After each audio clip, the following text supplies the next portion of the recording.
Hi guys, welcome back to the channel. Today we're looking at Mansions of Madness, which is a source book for the Call of Cthulhu role-playing game published by Chaosium. It's set in the 1920s and has 6 individual sort of stories in it, all focusing around the idea of a house or a mansion. Those of you who play the board game Mansions of Madness will now be happy to know where the name came from. As you can see, we've got the front cover here, a nice scary looking mansion with lots of eldritch tentacles, and this investigator who's clearly had better days. Let's take a look at the back quickly. So on the back of the book we have where the sane fear to tread. In dim forgotten recesses of the world lurk mind-twisting horrors. Through the use of human agents these horrors work to thwart mankind's destiny. However, not all of these human agents are willing partners. Many times the monsters resorted to subtlety and intrigue to further their ends, rather than gross displays of sheer destruction. Mansions of Madness is a collection of 6 independent tales for Call of Cthulhu, and the way the book is set up is that you can either play these as one-offs or maybe a series of 3 games if it's a slightly longer one, sort of standalone things, or you can incorporate them into your ongoing 1920s campaign. Just insert them if you're hitting a bit of a lull or you need some time to work on the main storyline. This is kind of, think of these as, they can either function as one-offs or side quests. So let's open up the book and see what we get inside.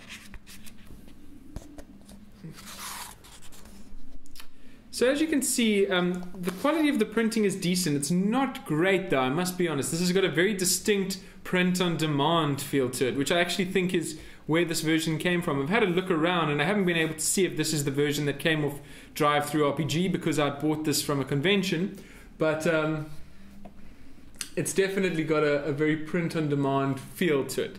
So you have a picture of the man himself, H.P. Lovecraft, and here are the contents. So there's 1, 2, 3, 4, 5, 6 stories, and then a section at the end with player handouts. So the stories are Mr. Corbett, The Plantation, The Cracked and Crooked Manse, The Sanatorium, Mansions of Madness, The Old Damned House. So I'm just going to flip through it and take you through one of the stories, and that should give you enough of an idea about what to expect. So we have the section here, player information. Over here is Keeper's Summary, and we have lots of backstory. All the stories in the book have got a lot of backstory, which is really nice. And it just takes you through here's the characters and their stats with little illustrations. And you can see what I mean about the whole 80s look and feel of the thing. It just feels so 80s, but that's what's really nice about it. We've got pictures. It reminds me a little bit of the World of Darkness books, in that the style of the art isn't necessarily consistent like something you would find in Pathfinder, for example.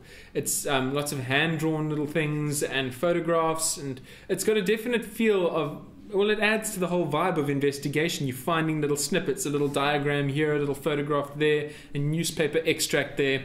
So we've got maps for all of our campaigns with the different rooms, and then sort of breakdowns of what happens in each room. So this is a fairly short one, this first story, Mr. Corbett. Scary. The child thing. And then we have the end, resolving the adventure. And what's nice is they all have sort of a variety of endings, and they really do encourage keeper creativity and players, giving the players the option to explore. Like this story, for example, could just have focused on the house, but it focuses on if the, well, not this story, sorry, I'm thinking of another one. But it focuses on if the investigators want to do research, how that all works, all of that kind of stuff. So these stories are all much the same. I'm just going to quickly get to the last section here, where we have our player handouts. Here we are. Great. So here's the investigators' handouts. Now these are all like basically props for the game. So you can photocopy these and give them to your investigators as they investigate and come across them. So here we have some newspaper excerpts. Here's maps of the house, more newspaper clippings. This is all the kind of stuff that really makes it very exciting. Corbett's journals, and this is all for one story. So as the investigators come across this stuff, you can photocopy this, cut them out, and give them extracts of the journal, and that just really helps to tell the story very, very nicely. And we've got letters, more newspaper clippings, and they've jam-packed these pages chock-a-block full of player handouts. There's the map and all that kind of stuff. So in terms of immersive role-playing, it really does a lot. The stories are very well written. They're very easy to follow, not complicated at all. And through reading through them, you can kind of get a good impression of which story would work for your players as they are. The thing about Call of Cthulhu, though, is that it's not about combat. So it's not like a Pathfinder adventure where it would be, okay, this is targeted at players level X to X. Call of Cthulhu isn't about combat, it's about investigation. So theoretically, entry-level characters, because characters don't have levels in Call of Cthulhu, could go on these missions and be absolutely fine. It's about investigation, not about combat. The whole thing is, the weakest enemy you'll come across in Call of Cthulhu is probably a cultist, and he's just as strong as you. So it's not like you've got smaller creatures that are going to be weaker. Basically, if you come across a creature, whether you've been playing a campaign for a month or 10 years, either way you're fucked. But that is Mansions of Madness by Call of Cthulhu. I hope this has given you guys enough of an impression of the book. The stories are very nice. It's very nicely illustrated. There's lots and lots of text here. Lots of nice maps. I mean, no page is bland looking. If you guys just run through it here, we've got lots of stats and things.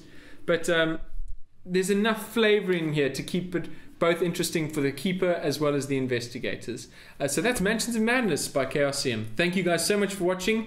Take care, like, subscribe, do all of that good stuff. And until next time, thank you so much for watching. Bye-bye.